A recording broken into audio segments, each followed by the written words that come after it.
Vidéo Kinshasa. Vidéo Kinshasa.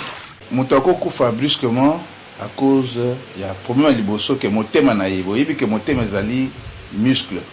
Eza muscle wana ezana ba couche belé. Il faut que ba couche wana nyoso et sala musala ndenge nzamba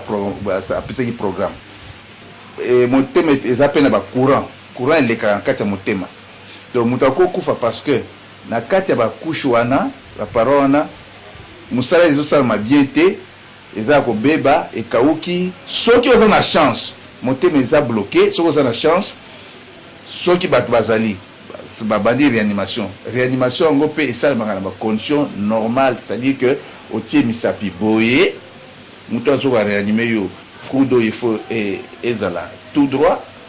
poids na ye nzoto mobimi il faut appliquer na likolo ya motema na yo poids na nyo surtout il faut akisa motema de 3-4 cm ata osali ba fracture à côte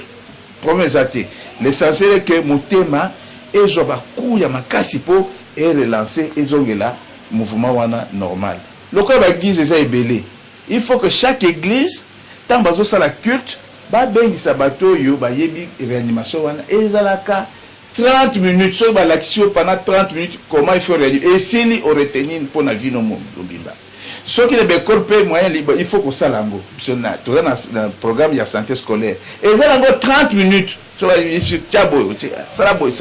après 30 minutes ce qui est moins erreur bah corriger et s'il oyebi libela au big sabato belé alors la série sur la premier ministre ce qui a imposé gouvernement imposé que chaque chaîne ya télévision au lieu que l'équipe publicité à Masanga, au lieu que l'équipe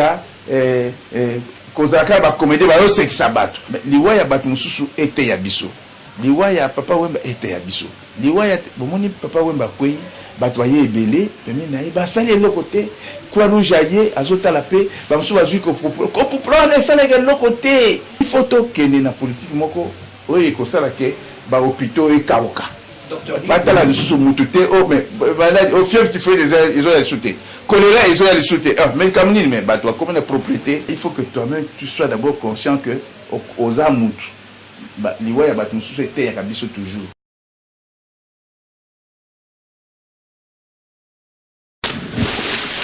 Vidéo Kinshasa. Vidéo Kinshasa.